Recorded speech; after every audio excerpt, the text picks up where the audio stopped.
O icosaedro é un dos 5 sólidos platónicos.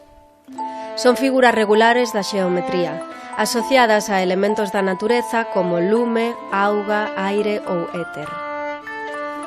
O icosaedro asóciase ao éter, ou universo. Para construir un icosaedro regular, precisaremos 30 paus de madeira ou barras de metal. Pro icosaedro truncado tan só precisamos 25.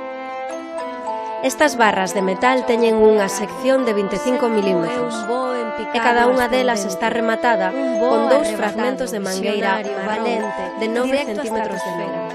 O sétimo é o mangueira universo. marrón O sétimo é converter a túa casa en planetario e que non o saiba todo o mundo. E o 10º é un baile. Almíbar.